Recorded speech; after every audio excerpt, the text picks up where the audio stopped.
Dios les bendiga, gracias por acompañarnos al siguiente mensaje en el estudio expositivo de Primera de Corintios.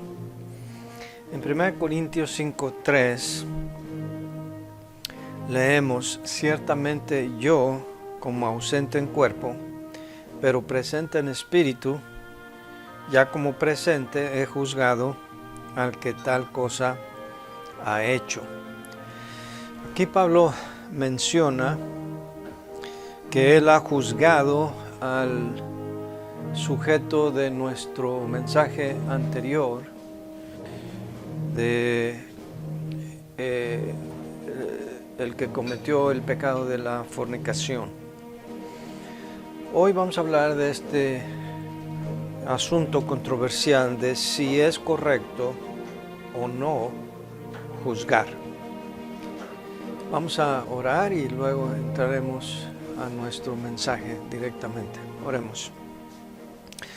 Dios Santo, como siempre, Señor, nuestro deseo es que tu palabra sea nuestra guía, que tu Espíritu Santo nos ilumine y que podamos deducir, sacar de tu palabra las enseñanzas que tú plasmaste allí para nosotros y no leer nosotros en la Escritura lo que tú no dijiste o quisiste decir.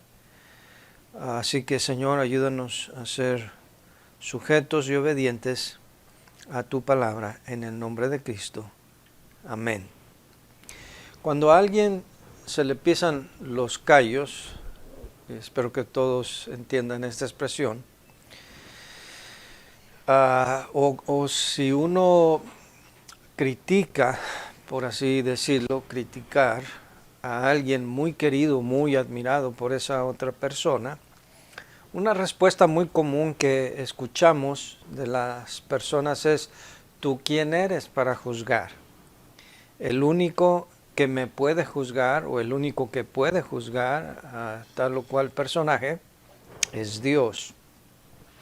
Otra sentencia favorita también es que dicen: Dios es amor y Él perdona, y por lo tanto nosotros tenemos que perdonar también. Y esto lo usan como un argumento para que nosotros miremos hacia otro lado, que pasemos por alto las faltas, los pecados, y que seamos tan permisibles como ellos son hacia el pecado.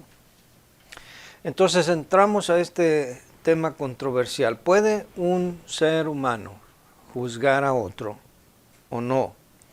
¿Es correcto que un cristiano juzgue a alguien más? Bueno, vamos a ver qué nos dice la palabra de Dios acerca de eso. En primer lugar, yo quiero señalar que hay dos términos que se confunden en esta controversia. Los términos son juzgar y condenar. El verbo juzgar, que es el que está aquí en el versículo 3 y luego en el 12 también, juzgar, viene del verbo en griego krino, que significa juzgar, separar, escoger entre dos o más opciones, discernir, aprobar, estimar, evaluar y hasta dar una opinión. Es un proceso mental por el cual uno sopesa, valora, evalúa circunstancias, opciones, para sobre eso uno poder tomar una decisión. Por ejemplo, cuando uno dice el azul es más bonito que el rojo, ya se trate de un carro, ya se trate de una prenda de vestir, ya se trate de una casa, ya se trate de un cuadro, lo que sea. Pero cuando uno dice el azul es más bonito que el rojo, estamos juzgando. ¿Por qué? Porque estamos evaluando en base, en este caso, a un criterio muy personal. Uno está evaluando esas dos opciones. Otro ejemplo brevemente. Cuando alguien dice la comida china es más sabrosa que la japonesa, por ejemplo.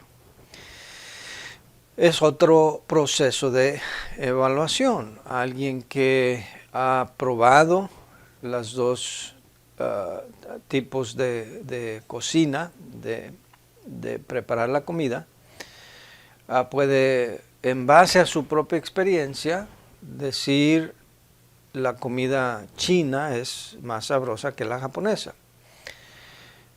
Y es bien subjetivo porque esa es la opinión personal de ese individuo, pero precisamente por eso el ejemplo, porque es una evaluación, es una estimación. O cuando uno dice, por ejemplo, robar es pecado. O podríamos hablar de cualquier otro pecado.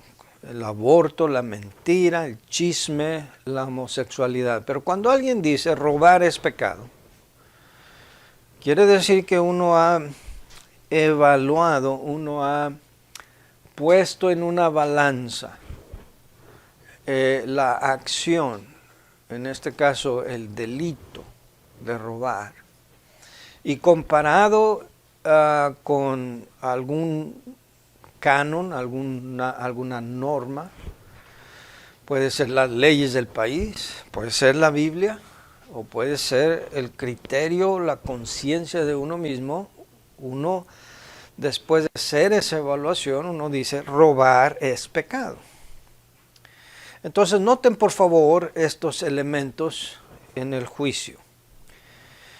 Hay un proceso de comparación. En segundo lugar, hay una medida o una regla o canon de comparación, que puede ser la Biblia, puede ser la Constitución, y la gran mayoría de los países modernos tienen una constitución que directa o indirectamente han basado sus principios en la Biblia. O puede ser la experiencia personal, puede ser el gusto del evaluador. Y en tercer lugar, en estos elementos, primero un proceso mental de comparación basado en una medida o en una regla. En tercer lugar, el último elemento es pasar una sentencia. Pero al decir pasar una sentencia es llegar a una conclusión, pero no necesariamente con una condenación.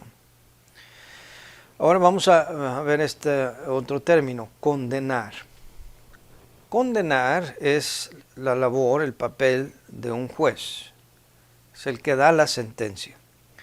En un sistema judicial adversario como el que existe aquí en este país, en los Estados Unidos, el abogado defensor ofrece factores atenuantes por su defendido, por el acusado. El fiscal o procurador de justicia es el que ofrece los factores agravantes que hacen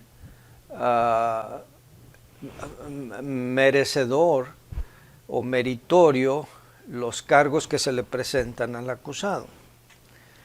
En este mismo sistema, el jurado y en algunos casos el juez mismo son los que determinan la culpabilidad o inocencia del acusado, pero a fin de cuentas el juez es el que da la sentencia. Pero aún en el caso de un tribunal humano, el juez es el que dicta la sentencia. En el terreno espiritual, Dios es el que dicta la sentencia por el pecado. Y de hecho ya lo dictó, ya la dictó la sentencia. Ya está en la Biblia lo que Dios piensa acerca del pecado. Así que eso no anula ni inhibe el discernimiento individual como para saber si algo es malo o no.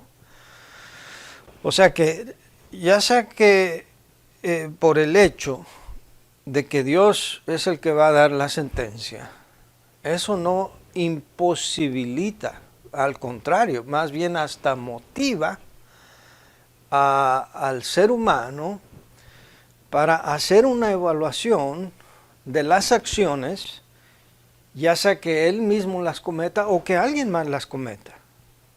Y la realidad de las cosas es que cuando uno se declara en contra de algún pecado, es porque no lo aprueba uno en uno mismo, y ya que uno adopta esta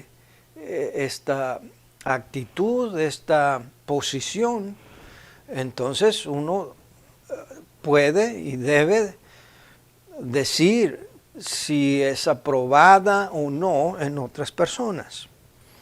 Así que, aunque a nosotros no nos toca condenar, precisamente para un día nosotros no ser condenados, tenemos que hacer una evaluación y decir qué cosas son admisibles y qué cosas no, qué cosas son convenientes y qué cosas no.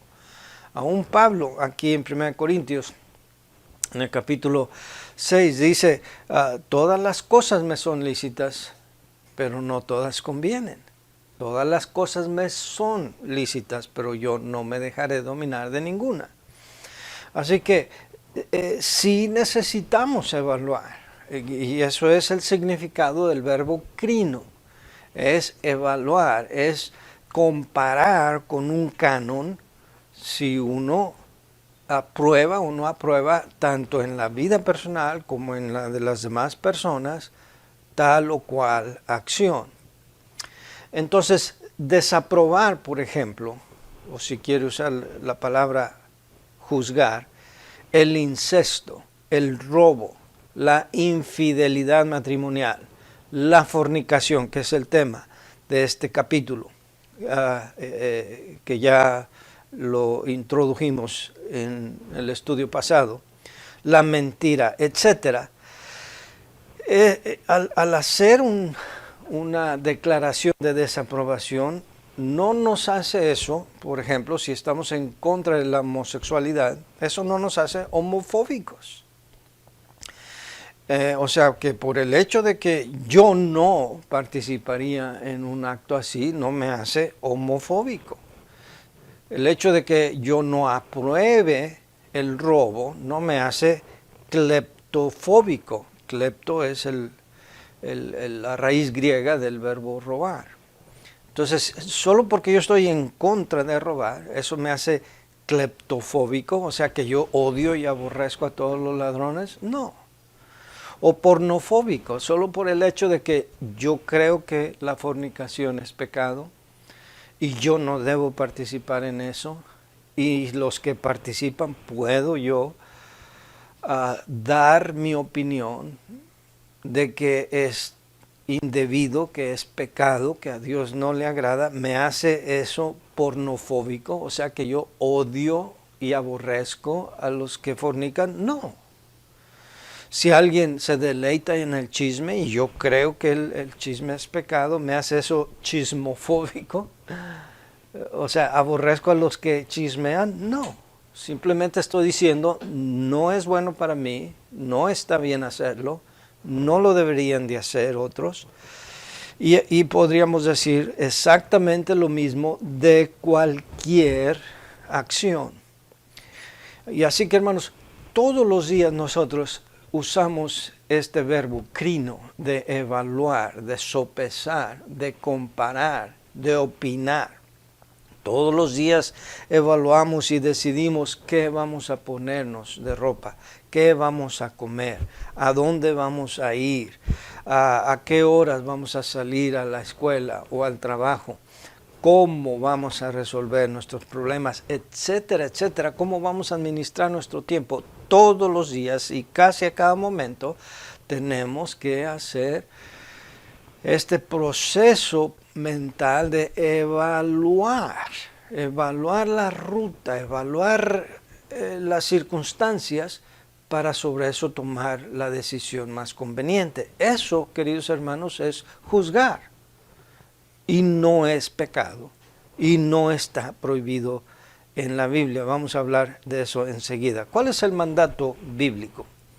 Aquí Pablo manda, basado en que él ya ha juzgado. En el capítulo 5, versículo 3, dice, ciertamente yo como ausente en cuerpo, pero presente en espíritu, ya como presente he juzgado al que tal cosa ha hecho. Y luego él hace la pregunta retórica en el versículo 12. Porque ¿qué razón tendría yo para juzgar a los que están fuera? ¿No juzgáis vosotros a los que están dentro? O sea que en base a que Pablo ya ha puesto el ejemplo, por así decirlo, les está enfatizando, confirmando que ellos tienen no solamente el derecho, sino hasta la obligación de juzgar a los que están dentro, no en una forma arbitraria, no en una forma subjetiva, sino en una forma objetiva basado en la palabra de Dios, en los principios que Él les está enseñando y Él les está predicando, que recibió Él por inspiración del Espíritu Santo.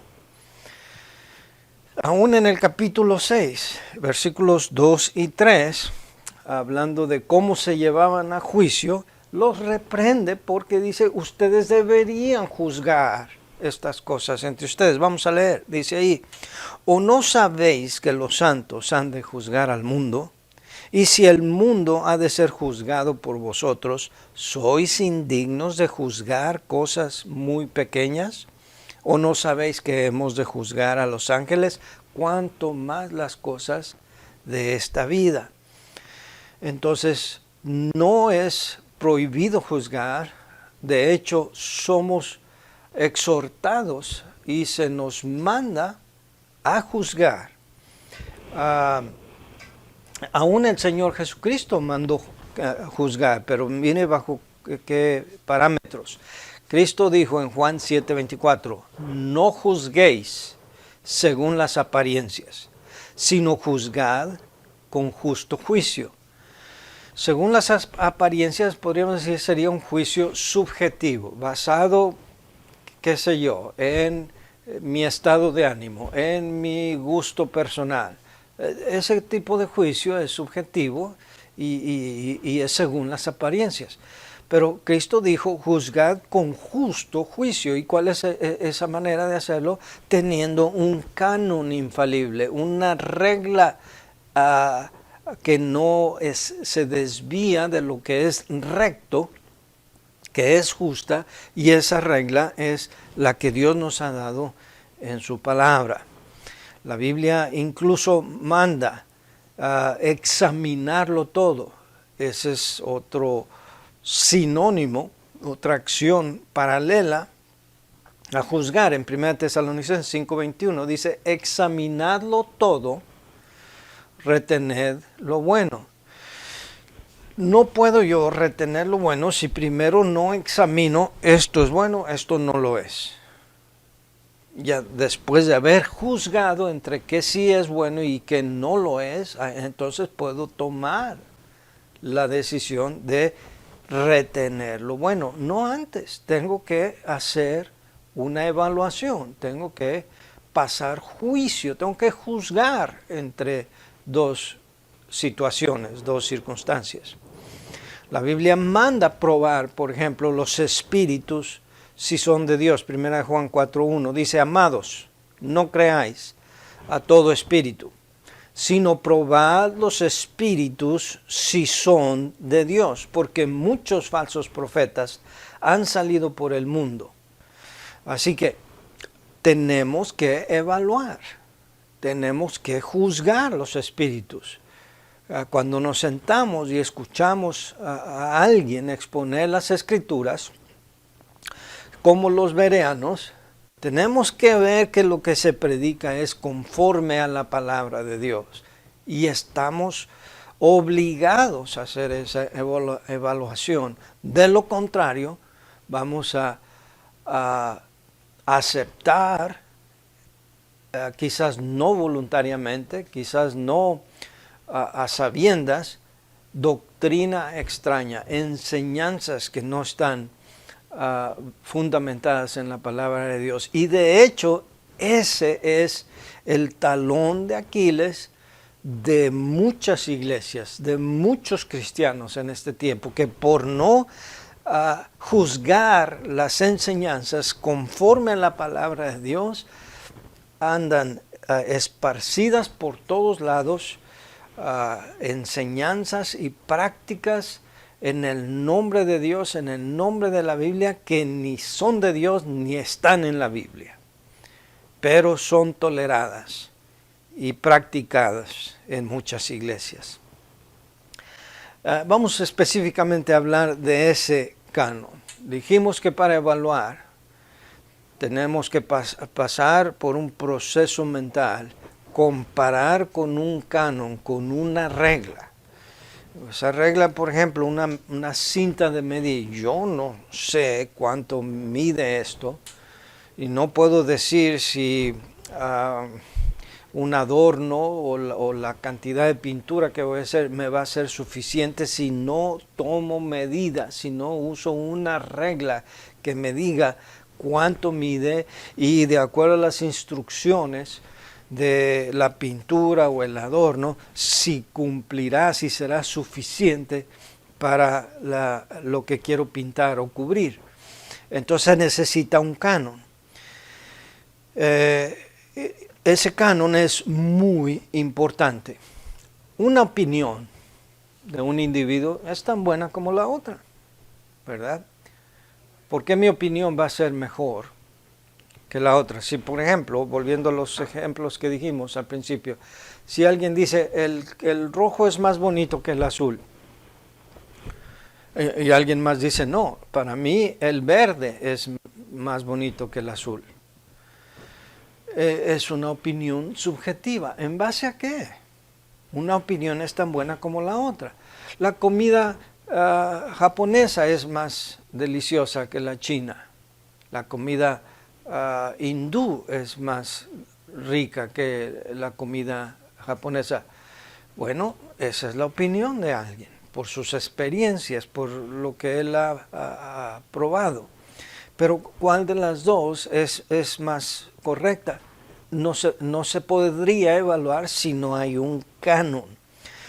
Una opinión es tan buena como la otra o puede ser tan mala como la otra, ya que nuestros sentidos espirituales, específicamente en cuanto a la moralidad, a lo que es recto, lo que no lo es, lo que es santo, lo que es profano, nuestras conciencias están ya contaminadas, nuestros sentidos espirituales están desviados. Por eso necesitamos el canon que no se desvía, la regla infalible que es la palabra de Dios. Miren, por ejemplo, lo que dice Isaías 5:20. Dice, ay de los que a lo malo dicen bueno y a lo bueno malo, que hacen de la luz tinieblas y de las tinieblas luz, que ponen lo amargo por dulce y lo dulce por amargo. Eso necesita ser desechado. Esa opinión de que todas las opiniones son buenas. No, mire el caos en el que vivimos aquí en los Estados Unidos. Aquí en los Estados Unidos se promueve mucho la mentalidad de si tu corazón te dice que está bien, hazlo, sigue lo que te dicte tu corazón, sigue tus impulsos, sigue tus corazonadas. Un tiempo hubo unos comerciales tratando de combatir las drogas y el comercial decía, it's okay to say no to drugs. Es correcto, está bien decir no a las drogas. ¿Es correcto en base a qué?